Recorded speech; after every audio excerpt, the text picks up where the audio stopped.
سیدنا عمر بن خطاب وہ ہستی ہیں کہ اللہ کریم نے جن کی زبان پر حق جاری فرمایا. سرکار نے فرمایا عمر وہ ہے جس کی زبان سے حق بولتا ہے. جس کی زبان سے آپ کوئی عمل کرتے ایک مشورہ آتا ہے کوئی مسجد نبی شریف میں, سارا جہان ایک طرف, ایک عمر ایک طرف کھڑا ہے, اور رب قرآن نازل کر کے عمر کی بات کی تائید فرما دیتا ہے. کئی مقامات پر ایسا ہوا کہ اللہ کریم نے سیدنا عمر کی باتیں بندہ شروع کرے, وہ تو دل کرتا ہے فجر کی نماز سے شروع کرے اور عشاء کی نماز تک عمر کی باتیں ہوتی ہیں.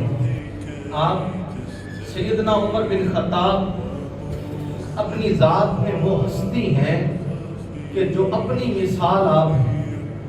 اللہ پاک نے ایسا آپ کو بنایا کہ اپنی مثال وہ آپ ہیں. اور جو سب سے بڑا انفرادیت اور انعام سیدنا عمر بن خطاب کو حاصل ہوا وہ مراد رسول ہونے کا.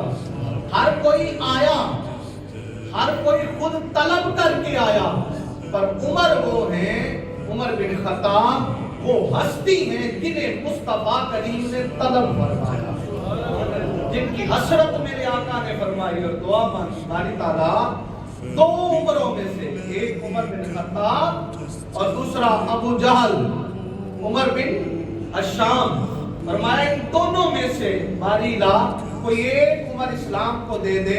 اللہ کریم نے سرکار کی دعا کو شرف قبولیت عطا فرمائی اور سیدنا عمر بن خطاب تحفے میں مصطفیٰ کو عطا فرمایا. ایک شہنشاہ کی حکومت ہے, بیٹھا ہے, جاؤ جلال کے ساتھ بیٹھا ہے, اور عید کا دن ہے, تیاری کر کے اپنی بیوی سے کہتے ہیں میرے جوتے لاؤ. عید پڑھانے جانی ہے عمر نے, کیا کرنا ہے, عید پڑھانے جانا ہے عمر نے, عیدگاہ جانا ہے.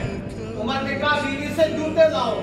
عرض کرنے لگی امیر المومنین اتنی دفعہ ٹوٹ کے کانڈ چکی ہوں کہ اب دوبارہ وہ گن نہیں سکتی, وہ ٹوٹ گئی ہے, ختم ہو گئی ہے.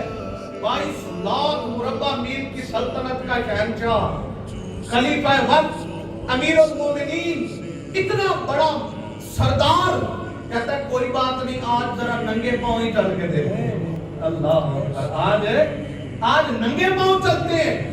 عمر جا رہا ہے بے فکری سے. بیوی کہنے لگی امیر المومنین لوگ کیا کہیں گے؟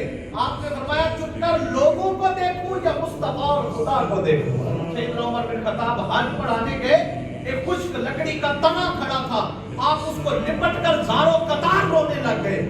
صحابہ نے پوچھا امیر المومنین کیوں رو رہے اس کو لپٹ کے؟ فرمایا یہی وہ جگہ تھی جہاں میرا باپ مجھے کہتا تھا عمر اونٹ چراؤ, ان سے اونٹ نہیں سنبھلتے تھے, 10 اونٹ نہیں سنبھال سکتا تھا, مجھے مار پڑتی تھی. آج مصطفیٰ کی شان دیکھو, انہوں نے کرم کیا, میں 22 لاکھ مربع میل کی سلطنت سنبھال کے بیٹھا.